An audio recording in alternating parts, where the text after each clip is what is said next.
Mahan. Welcome to Talk Cosmos, the show where Sue Rose Minahan and her panel of guests bring you leading-edge astrology conversations through a journey of soul growth patterns connecting astrology's energetic cycles. Get ready to understand your path in the cosmic roots of the stars.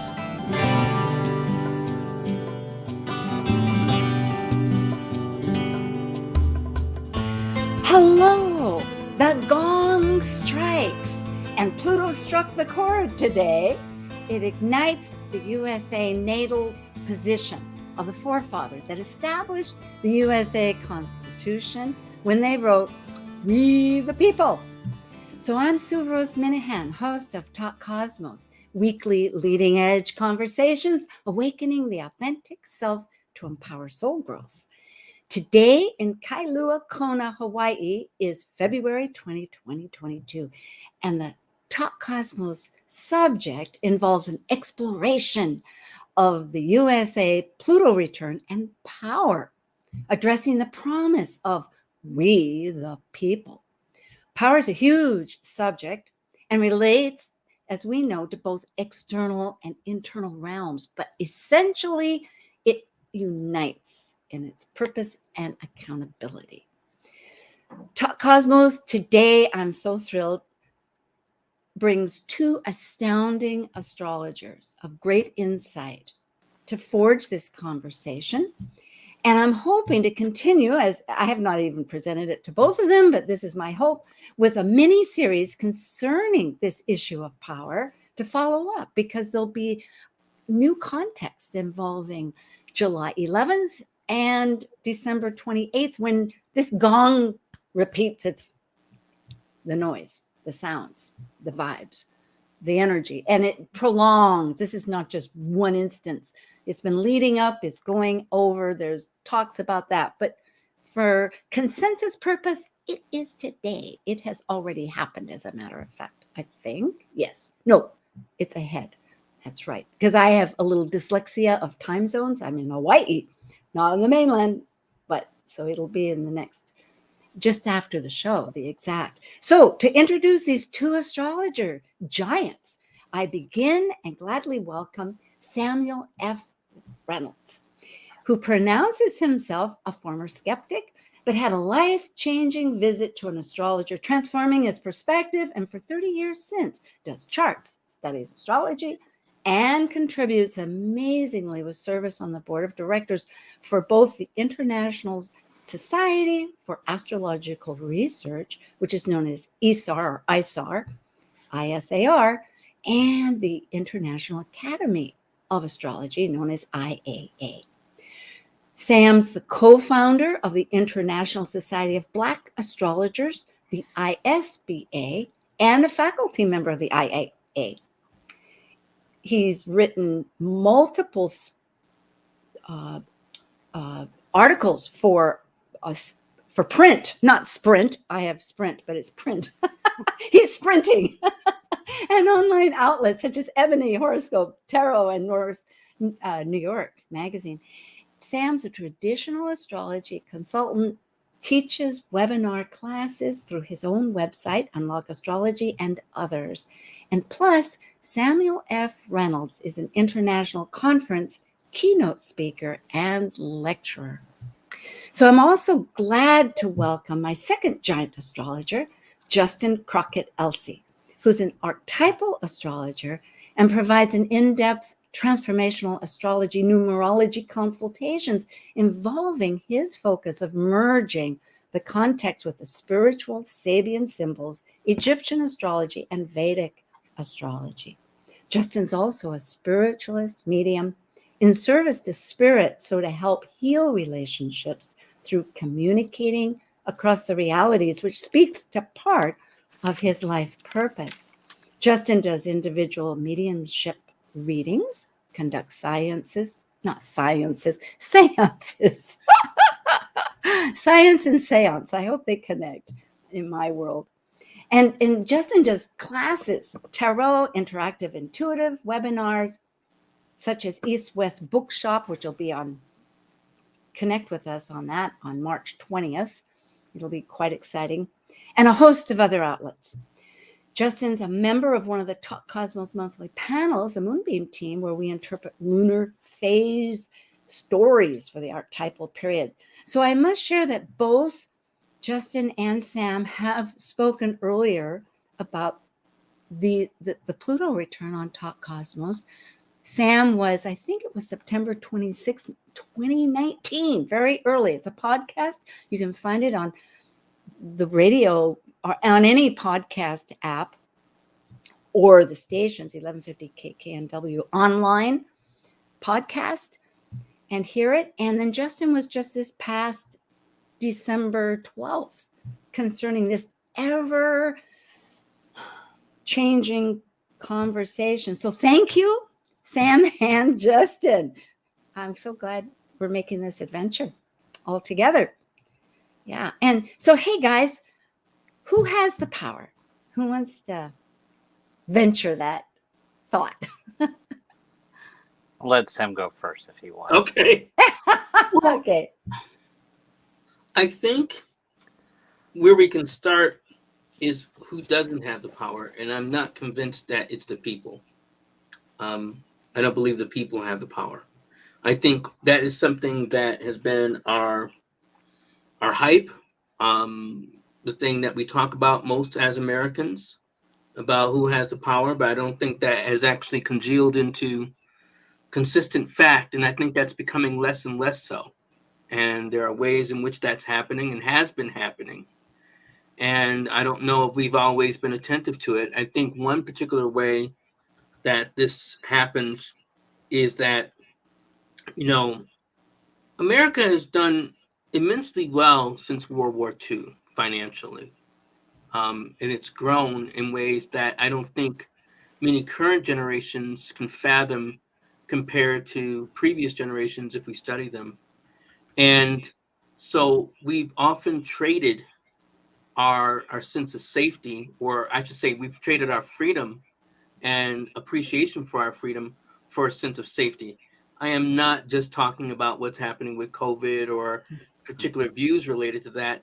We can go back from terrorist attacks to drugs to AIDS to any number of things that also do kind of align themselves periodically with Pluto transits, not just to America, but even toward like Saturn, Pluto transits. And we've kind of traded a lot of that. So I guess to answer the question in a roundabout way, it's not the people. I think we've come to a point where there's too much power in government and corporate entities. That's my take. And it certainly is, as one reads about it, it is incredible. There's down in California, a university, cannot think, it's down in the Los Angeles area, very liberal, that has a whole study program about how to involve with the corporations, because it is now identified as a person. Justin, what's your addendum to all this? I would definitely agree with Sam on this. And the thing is if you look at the chart, the Pluto is in the second house of resources and money and economics, and so that's where Pluto's at, and that's where the South Node in Aquarius is at. So from the very get-go of the establishment of the state, or the concept of the state, it's always been about people wanting a better experience or better life. So the karma around what we have to transform is around economics, and so right from the get-go in the very country, when the state was started, the people who had the power were the rich people that came over from Europe, the families. And so there was this separation of class in the very beginning, from the rich people that ran the country in the very beginning, the families, to the indentured servants, to the people that didn't have the least of power, which were the indigenous folks and the slavery. And so, the negative side of that lesson, that it's all about money and it's all about economics, is the lesson is not exploitation. And I think that's that's what this, we're having to deal with, is that the country is learning it can't exploit people or whatever else. So I totally agree with Sam. I think there's, in on paper it's like, oh yeah, even the little man has power, but really in reality it's always been about who has the money, who has the resources. And as we see in today's world, that's of course moved more into, of course, corporate, and larger people. As a matter of fact, if you think about it, the top 10 richest people in the world, 8 of them live in the United States today. So I would totally agree with Sam. I think there's this story, yeah, the little people have the power, but it's not true. It's really who's the richest and who has the money. It's all about economics. Oh, I think That I'm was in. cool. It was like 3 of us. I liked it. I liked I it. did like it too. Yeah, I feel like it was on CNN. I was going to share and I left the studio, so sorry about this. I wanted to bring up the chart, but I think I did catch the fact that you were talking about economics, and I did realize all that. We can bring up the chart. Is that something you'd both like to do right now? Sure. Yeah. Okay. All right. So here it Just to be is. clear, we're bringing up the Sibley chart, which is just one chart. It's an interesting chart. Some say it's more fictional than actual fact, and various astrologers use different charts, but I like the Sibley chart. I think it works in tandem with a lot of things in American history. Yeah, I like it because, well, it was done 12 years after the original signing of the Declaration of Independence, and Ebner Sibley was a Mason and an astrologer, and knew Ben Franklin, so he actually had, he had personal connection with the people at the time, and I think you're right, Sam. A lot of people have called it an aspirational chart because there was a lot of planning around that time. And I brought this slide just initially. This is one that Justin actually sent to me. It's from Astro Dienst, but the point being that many times it's related at different minutes. And Pluto is such a slow moving planet with a long orbit. And that's the point of this return, 248 years approximately, as it's determined, that actually, if you went from 32.0 to 33.0, it would be a span of 14 hours. So at any rate, with a lot of sleuthing, well, the point is that it is mentioned at this particular degree. So, and this one has, let's see what the next one. And I also brought up for people, as you might be reviewing this YouTube later, that if you're not aware of what the little signatures say, here they are in English, all the names. But we might refer to them and we may not, but that's what they are on the chart. So here it is. This is the first Pluto return. But all right, can you recap just a little bit, Justin? Were you talking about, and I apologize for this because I blipped out, but that you were talking about the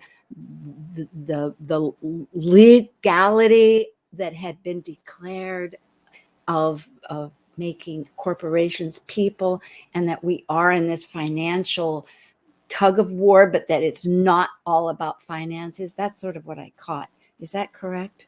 Actually, Sam brought up about the corporations there, and then of course I was mentioning about the Pluto being in the sign of Capricorn, which is an Earth sign, and in the Sibley chart is of course in the second house of resources. So, and I did mention about corporations. That's where a lot of the power is today, besides the media, because there is in the U.S. chart, there's a lot of focus also in the Gemini area, Gemini and communications area.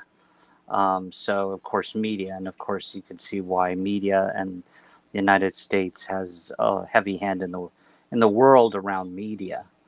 But I think it was Sam that actually brought up the corporations as people, I think. Okay. Thank you for that recap of that. And yeah, now this is a little bit logistic. Shall we go on to the actual event for today? I will do that. Here it is. This is the one for today. This is East Coast, Yeah, And so you were right. It has happened already. okay. Oh, Yeah. that's right, because it's 2 o'clock East Coast. That's right. It would have been 5 hours earlier here. Thank Mhm. you. All right. Mhm. Um, you know, Do you, do you- go ahead. Sue, I was going to say, do you want to go back to the main one just for a second? And Sure. I don't know if Sam wanted to say anything about the main natal one, but there were just a couple of things I think that when you talk about where we're at today, understanding where we're coming from, that basic natal chart, and a couple of things that I don't know if Sam wants to speak to, but I think the Sag ascendant really kind of speaks to over the that exploratory personality, and a sense of freedom, and then of course we've got that Aquarian South node, which can relate to sort of the exile, the people that branch out and sort of a humanitarian perspective, and then the Chiron, the wound of the worth. And it's interesting to note that the next the Pluto return, and so the United States is coming up on a Chiron return and that perspective. But I thought it was interesting to note also when I was talking about communications and media, and that being sort of a one of the arms of power, is the Uranus in Gemini and Mars in Gemini, the sign of communications, and how that's played out. But you see that in the original natal chart, the sun is in the seventh house. And so that's where sort of the focus is in the chart, because I think it's important to point that out, because in the return chart, it's flipped. So we got this outer focus of relationships, but then what seems to happen when you look at the December chart, then it goes inward, and there's a more of an inward turn that because it's in the first quadrant. But that was just a couple of things that I wanted to point out about the natal chart, understanding kind of the personality. I was telling somebody the other day that if the United States was a person in this chart, I would say, okay, young, competitive, um, learning to listen to one's inner voice, and interdependence of relationships and working with others. There's sort of this trying to figure out who it is, who we are as a collective, because that collective is a person, as Dane I Rudyard think talks about. part of this disparity between what had been intended, because consciousness is really somewhat elusive, but very descriptive, or it lends the structure to how we operate.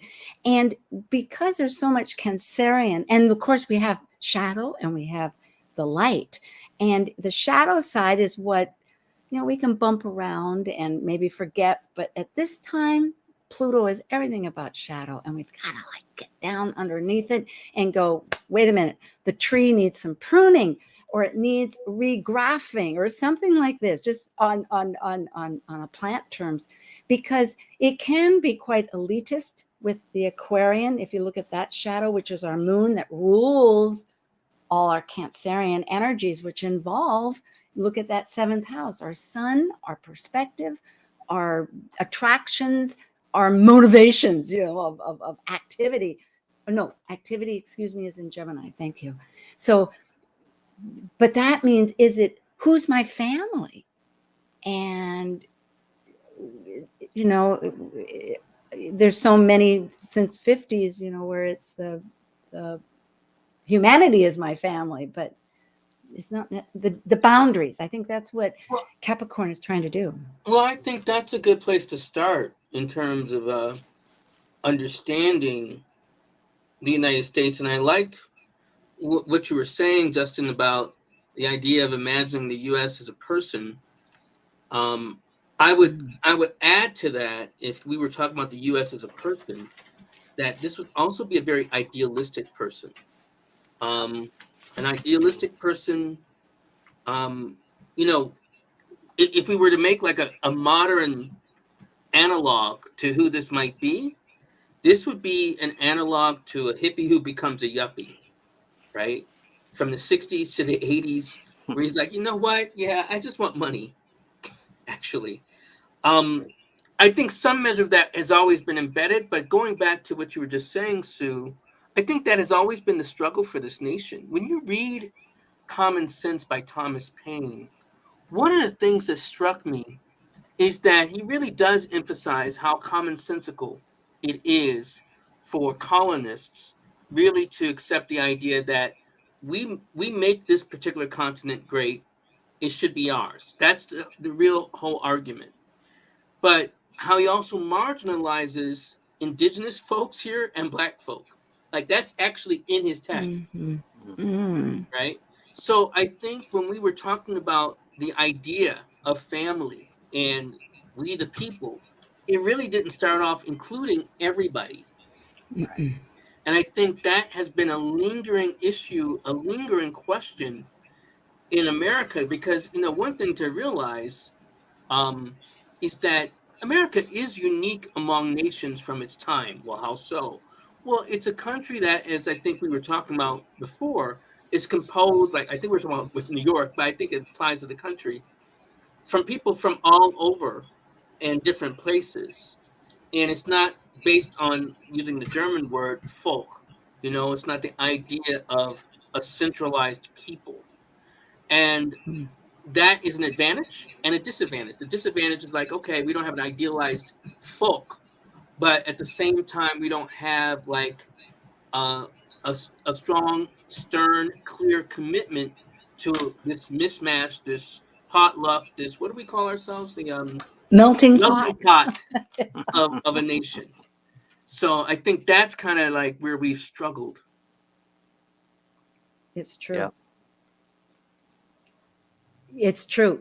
I was waiting for you, Justin, but Yeah. this really touches absolutely. And I've noticed in recent weeks, preparing for this, all kinds of examples where various laws on both sides, but from my standpoint, being inclusive, which is really, I like inclusivity. I like thinking of, in other words, back to the sentence, that the laws are beginning to embrace more of this possibility, which I don't have at my fingertips. You, But mhm, not to interrupt, but you would please. think so.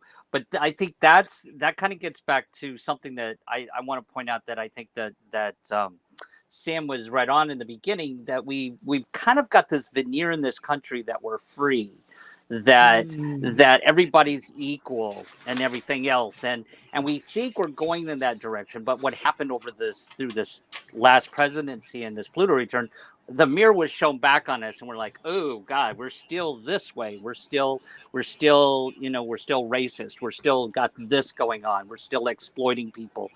And I think it really kind of busted the bubble, and I think that's something that this young person, this country, has got to learn to. It can't exploit the worker. It can't exploit indigenous people or African Americans or people who are homeless, or whatever that is, or transgender. It has to be inclusive. And I think, yeah, that's exactly what we're trying to work towards. But there are still some lessons to be learned out there. I agree absolutely, and that really points to the fact of demolishing with Capricorn these boundaries to make community really the Aquarian idea of community operate. But with Yeah.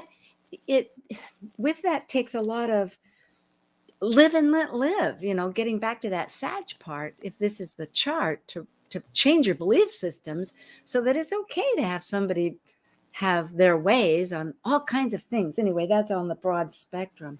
We're in the right path for sure.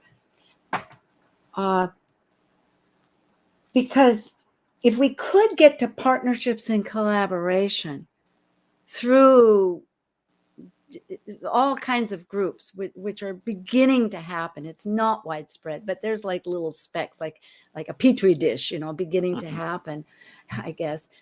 It seems like that it is positive. It's a growth process. But really at this point, you can't please all the people all the time. But yet, I think part of it is this acceptance, like you've been bringing up, both of you, of realizing It's not them, it's me. It's sort of like the Ho'oponopono, where you say, I'm sorry, please forgive me, I love you, thank you. In other words, embracing that in somewhere the family of life has done a discrepancy, or worse than that, to somebody else. And I will take accountability, because then, like Capricorn, you can manage it. Yeah, I wonder if we're ready for that. I mean, it's interesting how this country was founded in terms of challenging the dominance of King George in England. And, in terms of being colonists who rebel against a power. And then how how this country then, as a colonist seeking to have power, really has been trying to find its way since that point. Like you're talking about accepting responsibility. I don't know if America really has had a general moment where it's accepted responsibility related to itself. I love this. You're so and when right. when it tried to be a lot more insular, in the early 20th century, because we have to remember too, I mean, like, that's why I said things changed for this country after World War II. We were slow to get involved in World War II. Where the U.S. was slow to get involved because we were trying to be more of an insular country. We were not a superpower, right? I think one of the things that was humbling for me to learn as I kind of was like studying more American history is like there was a point in our history. It was like you're the new kid on the block and you don't know much, right? And that's how the world treated us. And then we became something else by virtue of kind of launching into the world stage, I guess, at the in the 40s, during World War II. And I bring this up just because, you touched on a very significant point of having this sense of, okay, we have to accept responsibility. I don't know if we really are ready for that. I'm not saying we shouldn't be. I don't know if we are. I really yes, and I so appreciate this sense of conscious reality touchstone to ground us, because there's the ideal, just like that moon in Aquarius, and yet there's rock solid reality speaking. And thank you. We are at that moment where we're going to come right back. And I am with Justin Crockett, Elsie, and Samuel F. Reynolds for USA Empower Talk Cosmos. We'll be right back. And thank you. Please stay with us.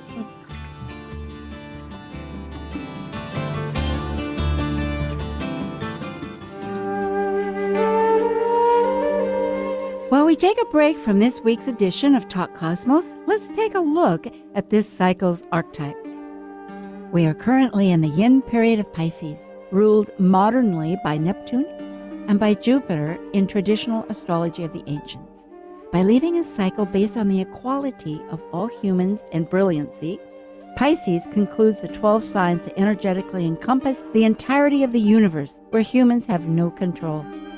As a mutable water sign represented by two fish swimming in opposite directions of the forces of life, we experience in Pisces the collective unconscious energy of the unknown. Intuitive, psychic Pisces completes the seed cycle, initiated with Aries' willful separation from the Piscean womb. Talk Cosmos brings you leading-edge astrological conversations with hour-long programs each week on KKNW. The show goes live every Sunday from 1 to 2 p.m. Pacific. Talk Cosmos weekly programs are also available to watch live on Facebook and YouTube, along with daily chats throughout the week on the Talk Cosmos YouTube channel. While you're there, make sure you click like and subscribe buttons so you can get the full Talk Cosmos experience. Or, if you'd rather listen to the show archives with audio only, the entire podcast collection since 2018 is available on most podcast carriers. So, grab your coffee, tea, or kombucha and enjoy the show. This is Dawn Glinsky from 6 O'Clock Astrology, and you're listening to Talk Cosmos on Alternative Talk 1150 AM, where we discuss the meaningfulness of our roots in the stars. Miss a show on KKNW? Check out 1150kknw.com for podcasts of many of our programs. That's 1150kknw.com. Hi again, I'm Sue Rose Minahan. This is February 20, when Pluto strikes the gong, two more times happening. And I'm talking with Sam Reynolds and Justin Elsey, and about this power, about the fact that, have we ever had the power? It hasn't been inclusive. And what accountability do we have? Because I had brought up, oh, yes, the buck stops here. Well, yes, and maybe that is a good place to put it, because that moon in Aquarius can really unground a person. It's like, oh, all the thoughts and the idealism and etc. But meanwhile, back at home in your world and our own world that make up this nation, how does that get interpreted? And one of the ideas I'm thinking is it's disintegrating some of the boundaries, the restrictions that we've had to see the benefits. But that's just one thought. I'm really eager to see what you have both been thinking about that serves to spotlight some ideas. Well, Justin, Go ahead. I am hungry to hear what Justin has to say. Okay. But I do have something that just has popped in my mind related to that. And it's actually inspired by something Justin said earlier. I mean, like, I know that the moon is in the third for the Sibley chart. But to answer your question, Sue, I think with thinking about that moon in the third house, one of the ways in terms of we have to come back to reintegration is dealing with more localized power. One of the things that I've been observing over a good number of years is how, when I say good number of years, I mean decades, how we have been relinquishing, and when I say we, individual communities, I'm not even just talking about just on the national scale or even the state scale, we've been relinquishing also individual or control related to things in our communities. Let me give you one solid example, or a few. One solid example is the Board of Education. It used to be that you had community reps within the city who, you would elect or you would select a representative from your area and serve on a board of education and have people involved in your child or the children's education in your municipality. And I thought that was powerful, and I think that is powerful. Another example, as a contrast, like with the police. Now, one of the things I've talked about a lot with the Pluto return, it's almost to the point where I'm a little sick of it myself, is I've talked a lot about the police. And one aspect of policing is that your local police in your city likely does not have to answer to you at all. It answers to a mayor and a police chief. And that police chief often may answer more exclusively to the mayor. Now, a sheriff is different. We used to have more emphasis on a county sheriff.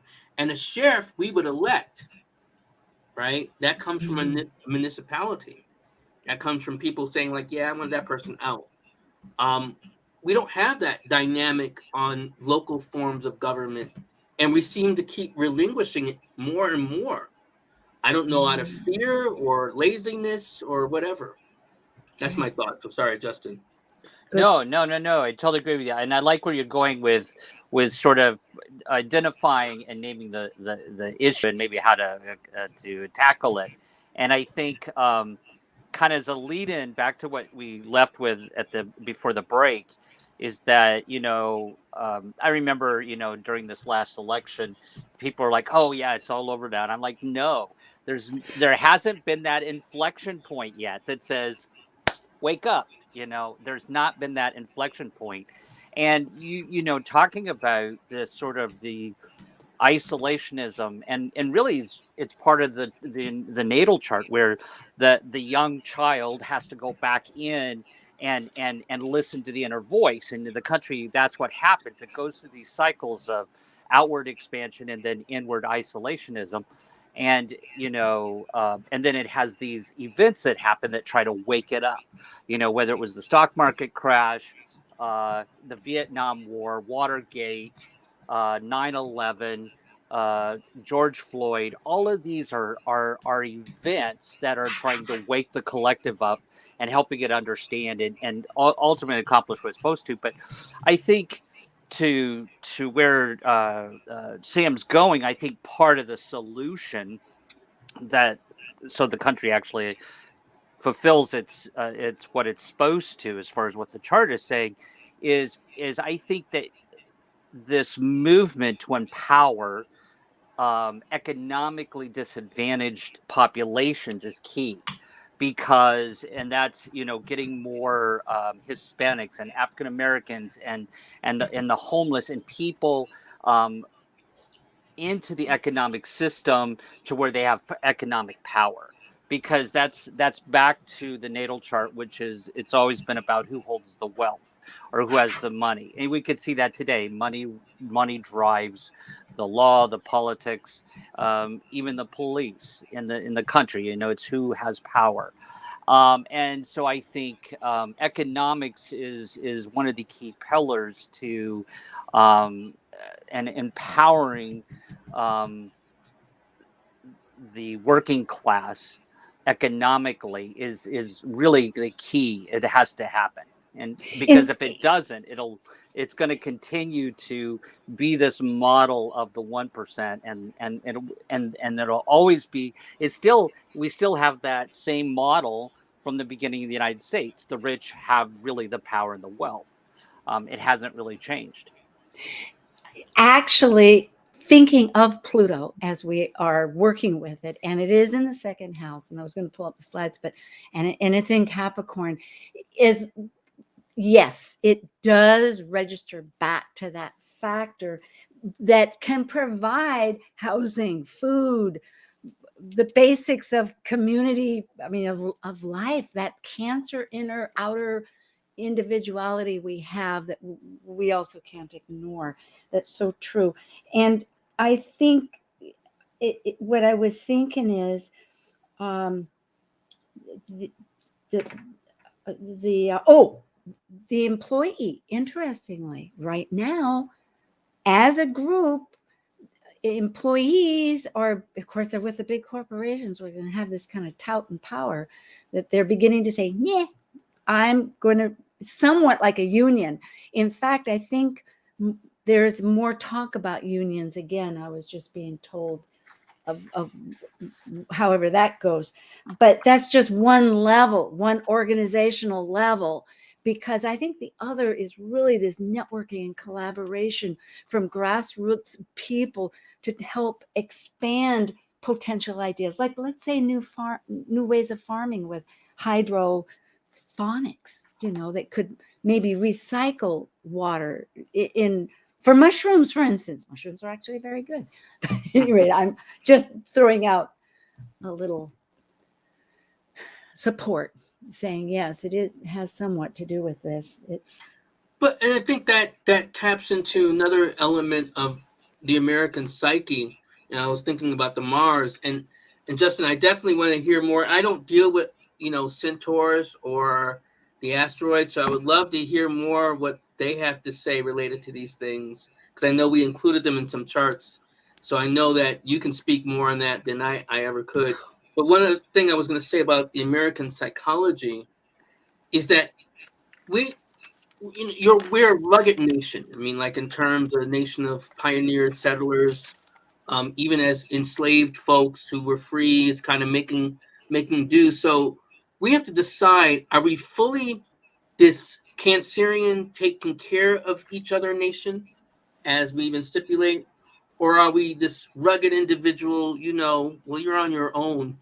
Kind of take care of yourself, and maybe finding it in between, which is where we have safety nets, or even more safety nets, where we've talked about. I know Andrew Yang and different other people have been talking about guaranteed income. Dr. King was talking about, a lot of people like to quote Dr. King from 1963, but they don't seem to pay attention to the King from 1968, who also was talking about guaranteed income in 1968. And how we talk about health rights. One of the things I see as an interesting divide in America, whether you're for the vaccine or against the vaccine, is that no one's talking about the key issue, like, why don't we have better health care generally? People want to kind of point the finger at the vaccinated or the unvaccinated for what's happening with hospitals, but no one's asking, like, why don't you have enough beds? Like, what's Exactly. going on? Like, it doesn't suit your business model? I mean, I think these are the things that we need to ask. Right. It just last night there was one about Boeings. Now I was from the Northwest where you are, Justin, and Boeings used to be, as it in this show. I mean, I wasn't watching it deliberately, but it was in my background, and they were saying, "Oh, it used to be such a great group. We all cared, and it was a big family." But then they got sold in the '90s, and it was just, we may have been making dishwashers. Who cared, because it was Right. the price. But there is this shadow side of the greater need. I mean, it really is sometimes where we can't really be pleasing all the people all the time at all. It's really a matter of like narcissism, where you look in the Right. mythology. Yeah, looking Yeah. at yourself. Well, self-confidence is one thing, but not to the Yeah. extent that it denies other people just the basis of their integrity. Well, I was going to ask you, would you mind if we could look at the December 28th, the Yeah. last And Pluto, good, because I the cannot last one? Because I get know it we don't up have a on lot of my. time, and there's something that you're both kind of speaking to that I think that there you go. That so this is, as we know, this is the third pass of the year, and the one that kind of sets the tone. I think that for the next 248 years, and I think this is, if you look at it, is what I was talking about. Sort of this focus now, where it's gone from that third quadrant of the seventh, eighth, and ninth house now down to the first, second, and third house. And I think when you were talking there about, power, we're talking about power here. We now see more planets now in Capricorn with this new chart, and of course the Sun in Capricorn with the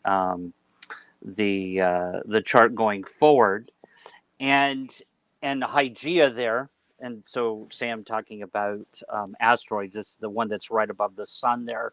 Hygeia is related to the Greek mythology, Greek and Roman goddess Hygeia. So whatever sign it's in, and for those on the call, it really speaks to the health of whatever sign it's in. It sort of has a relationship to Chiron. Of course, Maurice Fernandez talks a little bit about that also. But I find that here, that it in Capricorn, and you're talking in Sue about how corporations are treating their employees, and with all this Capricorn in the chart going forward, it seems to be sort of this really looking inward towards one structure. I think business will continue to go on. And then because of Pluto showing up in the 12th house here, sort of a transformation of the consciousness of the collective. But there's going to be some lessons about right use of power here, because there is a more conservative bent a little bit as the nation goes forward here, because Saturn, of course, is right near the ascendant in Aquarius, which makes it more serious. But I also think this bodes well for space. I know Sam mentioned Mars really quickly there. Maybe he's talking about the planet or the actual space, but I think with that Saturn there, there's going to be you ask who's got the power going forward. I think there'll be a real focus on sciences, and businesses will continue to have power, but it'll be questioned. There's going to be a lot of change with power, and but with that Mars Uranus conjunction in Gemini, that's really I think it's going to that's explosive. So there's going to be a lot of disagreements, a lot of voices. We're not going to ever stop arguing with one another, but it does also bode well for the next industry, which is outer space or within the solar system. So I think there's that. but I just wanted to kind of maybe transition this chart, maybe talk a little bit about it, maybe Sue, to what you were talking about, those businesses and all of that Capricorn, and what's showing up in the chart here, and it doesn't seem to be as stable. You know, that sun is right with Eris there, which is an asteroid, which represents discord and strife and Hygeia. So there's still a lot of changes coming down the way in this country. Yeah, in sixth house too, we're looking at the daily energies here. But you know, there's always that two sides. There's those that are disagreeing. Yes, there's going to be controversy, but yet there can also be collaboration and exchanging of Yeah. ideas and new ideas. And Sam, do we want to go back to the first chart also? Do we want to toggle? Let me know.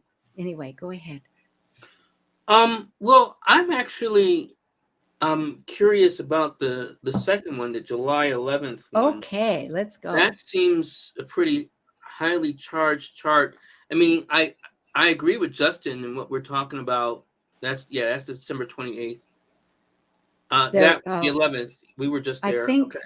Yeah. No. Okay. No, it's going back. I'm right trying. there. I apologize. there. Okay. Right thanks. there. Right. Yay. I mean, that's a pretty good. charged one. Not just because it's Scorpio rising, but I think there's a lot of different things. This is a week after July 4th, you know, and one of the things to point out is that Saturn is within 3 degrees of the U.S. moon. And this is actually an exact Pluto return. When I say exact, this is a retrograde Pluto return. Here it is. Yeah. So the one that we just had today is direct, which, you know, it's not a big deal. It's still there, but this is exactly paralleling by a week the Sibley chart, and Pluto's retrograde. Saturn's going toward the U.S. moon. I actually think it's around this time, and Venus is actually conjoined to Mars, the U.S. Mars, and opposite to the moon to the exact degree.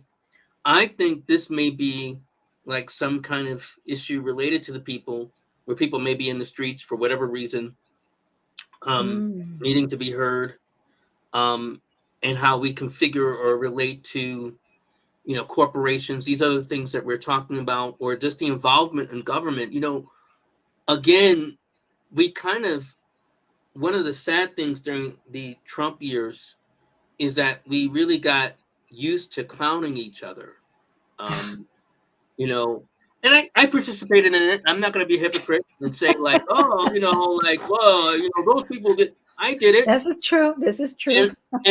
But what I've learned, you know, since then, it's like that divisiveness just, you know, rather than the collaboration, just keeps up, rather than really learning to listen to each other, right? And rather than kind of going more to, it's like, oh, you're an idiot, right? I don't know if that's helpful. And look at this, Mercury, right conjunct. It is Right amazing always with these, when you take either Pluto or Saturn with strong aspects, you know, with something, it's like a potpourri of other connections. So yeah, I hope we do continue on another follow-up to find out what happens. And here also, and the midheaven is also, sorry, I didn't mean to interrupt you, but the midheaven is also directly opposite to the U.S. moon, to the exact degree. Oh, so true. So true. There's a lot that's happening on that particular day or around that time frame. I think, you know, people should pay attention. You know? And if we look at the hearth, speaking of Vesta here, North Node right on it, along with ever-changing Uranus. And then, of course, that relates back to our attractions of the Venus. Justin? Yeah, I was going to say, I agree with Sam. This chart is powerful. And what jumps out to me is that moon and Sag that is within 10 degrees of the ascendant. Because, you know, I always think back to 9/11. On 9/11, Pluto was sitting on the American ascendant, Sagittarius, 12 degrees at that particular point. So I think the moon and Sag, wow, within the 10 degrees of the ascendant also says, you know, pay attention to what's happening here. That's powerful. So the people, here we are, the people, and it's very true. We are now people are beginning to say, me, me, me. I have a voice. We just went through those nodes that were Gemini and Sag. So Yeah. now we have our North Node in resolute, self-sufficiency, resourceful Taurus, but we're still connecting with our Scorpio resources and what's going to work and what isn't going to work, for empowerment of us all. And so, and the spectrum has everything to do about the definitions, in a sense. Like, no longer is it just landowners, now it's whoever is a citizen. And it's also, as who's a citizen involves what is race to begin with, is like, all the definitions. What's ethnicity? What is sexuality? What is nationality? Because some people still might think, well, they're in New York, for instance, have these huge, great big communities of more people in that city than they do back home in their homeland that they came from. So it's really a merging of not a merging, but maybe a consciousness where there just has to be, speaking of this moon, somewhat live and let live. I mean, Sagittarius can be a friend. I mean, well, are we really prepared for that? Because it's interesting. That's the thing that I was talking about during the Trump years, how divisive we were. And again, I'm not just pointing the finger at Trump. But it was, absolutely. But it was more so, when we say live and let live, are we really about that? Because I'll be honest, I've been a dyed-in-the-wool progressive most of my life, if not, well, all of my adult life. And it's not like I've become like a conservative now. I have not. But I have caught myself more so like, those people, blah, blah, that mentality where we're not just talking to each other as Americans, right? It's like, the world would be a better place if, I've actually had friends say, like, I think we should take all of the, the unvaccinated people, put them on an island and, let them, and I'm like, wow, have we come to this? Like, this is where we are? Yeah, So, it's true. I mean, and he's also progressive, as I understand it, that my friend who said that. So it brings up a question, like, who are we willing to let live? I think we should, but Right. Yeah. Yeah, I think, and to that point, I think to define what I hear Sam saying, and I totally agree with him. It comes down to values. If there was one thing, and here we were talking about the second house, I think that's one thing that came out of this pandemic is we've really started to see what people value and what are our values, and I think that's there's a lot of complexity around that about this person values this or this person doesn't. And there's certain lines, I'm progressive as well, and that I think the live and let live, it doesn't bode for some things. You really can't live and let live when it comes to racism or discrimination. Those things you can't live and let live. That's true. No, and that is a good point. And I had not thought of that in my big picture, not little picture. Yeah. I was thinking really of the tolerance of just people that were living differently, but okay. Yeah, I think what we're I coming, understand. which is quite interesting. There was an article today talking about how the nation is actually getting more polarized, and it really comes down to people's values. So I think, to the point that the Pluto, again, is in that second house. It's about the structure of values of what do we value, and now we're going through the nodes that are in Taurus and Scorpio, which again relate to the second house, and resources. So again, we're And going the to see. connection. Yeah, thank you. definitely. And I see, unfortunately, I wish we had forever, that conjunction right now that fortunately we have for the next 5-6 weeks. We're with Mars of our actions and Venus of what we're attracted to and our values. Yes, regardless of what we say, it's really back home with ourselves, how to negotiate and how to redefine to let some of the boundaries drop. I think that's part of it, of noticing the differences, to see on a broader scale what brings us in commonality. Let's enjoy some of the Piscean energy. All right. Yeah. Gee, well, we don't have to quite hang up. We have a couple of seconds. I want to thank Samuel F. Reynolds so much with his website, Unlock Astrology, Justin Crockett, Elsie, Archetypal Astrology, and much more. And you can find them on the website. And this is Talk Cosmos. And right now we're living together. Let's build and make it a promise of inclusivity. Okay, so much more to say. Thank you. Thank you so much. Thank you.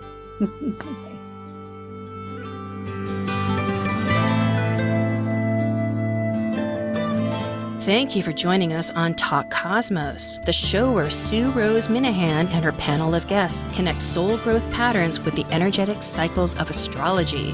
Be sure to tune in next Sunday at 1 p.m. Pacific Time to continue your journey through the roots of the cosmic pathway.